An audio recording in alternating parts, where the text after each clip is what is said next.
welcome to the area's only lifestyle newscast, PA Live. I am Monica Madeja, and Ralphie, we've come to the end of your week. I know, I can't believe it. It went by quick. Just like I usually say, like when we get to like 4:50 in the hour, I'm like, wow, the shows go by so quick when you're actually, you know, going from place to place here throughout the set. But the week went by quick as well. It's been a great week. Thank you again for having me. Oh my gosh, we're so happy. Of course, Ralphie Aversa from 97 BHT. You've been having a long week yourself. Yeah. Double duty on the radio show here. Yeah, and we had, I can't get into specifics. We had a little bit of an emergency at the radio station, so that's why I was kind of running late. Not like a put out the fire, call 911 emergency, but like something that like we needed to handle like that second. And so like I had to handle that and then rush back here, and we made it on time. We made it. You know, that's kind of how I feel. We're here. Yeah, it's exactly. Friday. Yeah, it's Friday. Thank goodness. And you know what? Fridays are always so much fun on PA Live. We have a great show for you coming up. Basso Restaurant in Cresco. They're here. They're going to be cooking up a yummy meal in the kitchen. Executive Chef Grace Calabrese is making seafood Portuguese. I'm actually Calabrese. Very nice. Hey, plus social media expert Shannon Nelson is here with a look at some new tech gadgets for kids. We'll show you the must-haves for the latest generation. And you know it's spring when the cherry blossoms start appearing. They're so pretty. In our Your Community Live segment, we're going to talk about a big event in Wilkes-Barre. It's next weekend, the Cherry Blossom Festival. But before we get to all that, Monica, let's get a check on today's news of the day. That's right. Candace Kelly in the Eyewitness News studio. Hey, Candace. Hey, guys. So Monica and Ralphie, well, first I just got to talk to Monica. Monica, we let this one go all I know it's coming. long. I know it. We did. You know, Josh, know, we were being very nice. We were being nice to the new guy who's helping us out this week, but you put your own makeup on, right, Monica? I do put my own makeup on. Yeah.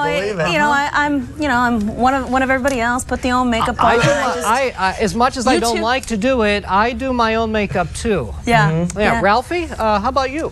Well, listen, Josh, Monica, I wasn't blessed with the natural beauty that both of you were, nor do I have any extensive TV experience like either of you as far as the makeup application. So I actually outsourced my makeup this week. Actually, and while we're at it, you know what, just to show how secure I am, because I did rock a pink shirt with you, Josh, on Tuesday, I'd like to thank Bobby at Sapphire Salon. Did a great job all week, made me look way better than I look in real life on television, so thanks. There you go. You happy now? Very happy. It was you know what? That sounds like that was prepared all week. Oh, I had it in my back pocket because I knew it was coming. Come on now. Mama didn't raise no fool. Well, I'm glad we just waited until Friday, but hey, it's been fun, and hope you come back sometime soon. Thank you, Josh. Pleasure to find out you're a fellow Syracuse guy, too. I know. It's great. Yeah, good stuff. Thanks buddy. All right, so we had to give you a hard time, of course, about the makeup thing. But I knew it was coming, and I think more's coming too. I feel like 4:55, I'm going to get it even worse, so that I can't retaliate. I know it's coming. It's fine. Wow! I didn't really have it. Okay, I'll think of something. I've got what? I've got like 50 minutes to think of something. You got 50 minutes to think of something. I'm not a big. See, my thing is, I don't have the comebacks. I've been like this my whole life. I always feel bad making. Well. Teasing. I call it teasing. You're such a humanitarian, is what it is, teasing, Monica. Yes. You're so great. Well, because I get it on this show all the time between Dave and Josh. You know, it stinks, but it happens. It happens. Real quick, do you want to talk about what you're doing tomorrow? Because I think it's pretty cool. So this weekend I'm excited about going to see John Legend in concert. I am you said you're a Syracuse alum. I'm a Temple University alum. Go Owls. There you go. And I'm going to homecoming this weekend. It's the first time I've ever gone to my college homecoming.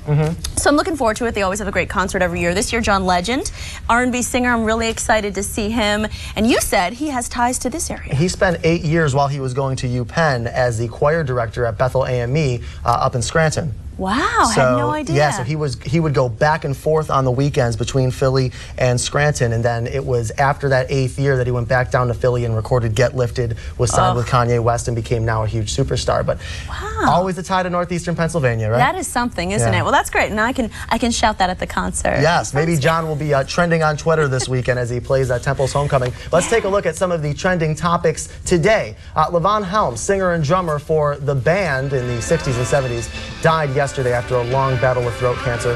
He was 71. Helm figured prominently in the Martin Scorsese 1978 concert film about the band called The Last Waltz. Despite damaged vocal cords, he won Grammys for solo albums in 2007, 9, and 2011. He also acted in more than a dozen movies, and Rolling Stone magazine ranked him as one of the top 100 greatest singers of all time. Wow, how about it? He was sick, of course, all week. We were seeing that trending, but unfortunately he passed. Hey, so Ralphie, you a football fan? You a Donovan McNabb fan? He's also a Cuse guy, of course. He's a Cuse guy, yeah. So do you think he's a Hall of Fame player, though? That's the big question. Do you think so? Yes. Because you think so? Okay, well, he thinks so. He was asked on a FoxSports.com show if he would vote for himself to go in the Hall of Fame. He said, absolutely. The former Philadelphia Eagle never won a Super Bowl. He spent the last few seasons with the Washington Redskins and the Minnesota Vikings. You know, there was kind of a back and forth with him and the Eagles, him saying he wanted to stay with the Eagles. Twitter, though, a flutter after him saying that he would induct himself into the Hall of Fame. People not too supportive. People are back and forth because they say, well, he never won a Super Bowl. So really, does that make him a Hall of Fame contender? I think it just comes off when he says it comes off as pretentious, but he's being honest, and you look at his stats, and I think there's a good argument. Okay, well, we'll see what happens with Mr. McNabb. All right, and finally, when it comes to air travel, it seems hardly anyone can get on a plane without a hassle. This week, celebrities like singer Jennifer Hudson and model Bar Raffaele both are complaining about their pat-downs. Hudson shows her distaste for a thorough pat-down in Los Angeles. She scrunched up her face and stuck out her tongue as a TSA agent carried out the inspection. Raffaele, the ex-girlfriend of Leo DiCaprio, tweeted, "I got a security pat-down by a woman at the airport that made me feel very uncomfortable and left no doubt about her sexual preferences." Bar, these people do have a job to do. That's kind of a low blow at the end of the day. Safety does come first, but we'll go to the social media question of the day. Did you ever have an awkward experience at airport security? Kenneth Coville from Facebook, I believe the whole airport security thing is undignified. I have been in this awkward situation before, and it's one of the main reasons I wouldn't get on an airplane unless it was the very last way to get where I needed to go. You would think that by now, TSA would have come up with a faster, less invasive means to check passengers boarding a flight. I've never had this issue. Monica? For the first time, I did the step in, put your hands in the air, and the full body scan. And that was a little annoying because you really had to take everything metallic out of your pockets. And I've never, well, have I had nothing that's been too awkward, luckily. Well, luckily for you. Yeah. If you've had an experience, let us know on Facebook. Search PA Live. Tell us what you think. Also, follow the team on Twitter. Tweet at them at Dave Kaharchik and at Monica Reports. That's right. Coming up, hey, our acting skills are going to get put to the test. Yes. By Penny Templeton. The acting coach has some tips of the trade she's going to share with us. And then later, we're back in the kitchen cooking up some delicious seafood, my favorite, Portuguese with Basso Restaurants.